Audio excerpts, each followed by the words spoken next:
श्री जी महाराज द्वारा कही गई ईर्ष्या करनी है, लेकिन कैसी? एक बार श्री जी महाराज ने सभा में भक्तों से कहा, भगवान के भक्त को एक दूसरे से ईर्ष्या नहीं करनी चाहिए। तब आनंदानंद स्वामी ने बोला, हे महाराज, लेकिन ईर्ष्या तो हो ही जाती है।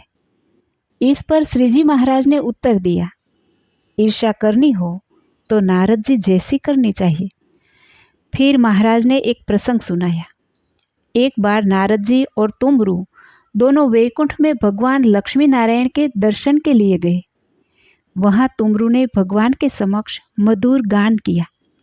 तुमरू का गान सुनकर लक्ष्मी जी और नारायण दोनों बहुत प्रसन्न हुए और उन्होंने तुमरू को अपने वस्त्र और आभूषण भेंट में दिए। यह देखकर नारद जी के मन में ईर्ष्या हुई। नारद जी ने सोचा, मैं भी तुमरू जैसी गायन विद्या सीखूं और भगवान को प्रसन्न करूं। इसके बाद नारद जी गायन विद्या सीखने लगे। वे भगवान के समक्ष गाते रहे, लेकिन भगवान ने कहा, तुम तुमरू जैसा नहीं गा पा रहे हो। फिर नारद जी ने भगवान शिव की तपस्या की, उनसे वरदान पाया और गायन विद्या सीखी। इसके बाद भी जब उन्होंने भगवान को गान सुनाया तो भगवान प्रसन्न नहीं हुए।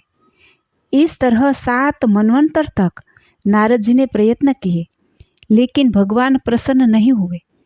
अंत में नारद जी ने तुमरू से गायन सीखा और जब वे द्वारिका में श्री कृष्ण भगवान के समक्ष गा रहे थे, तब श्री कृष्ण भगवान प्रसन्न हुए और उन्होंने अपने वस्त्र और अलंकार नारद जी को प्रदान किए। तब नारद जी को तुमरू से ईर्ष्या नहीं हुई। श्री जी महाराज ने कहा, इसीलिए ईर्ष्या करनी है तो ऐसी करनी चाहिए जैसे नारद जी ने की। किसी के गुण देखकर ईर्ष्या हो तो उस जैसे गुणों को अपनाने का प्रयास करना चाहिए और अपने अवगुणों को त्याग करना चाहिए। परंतु अगर ईर्ष्या से भगवान के भक्त का द्वेष या नुकसान हो तो ऐसी ईर्ष्या को तो हर प्रकार से त्याग देना चाहिए। यह प्रसंग हमें सिखाता है कि सकारात्मक ईर्ष्या हमें आत्मविकास की ओर ले जाती है, जबकि नकारात्मक ईर्ष्या हमें अधपतन की ओर। जय श्री स्वामीनारायण।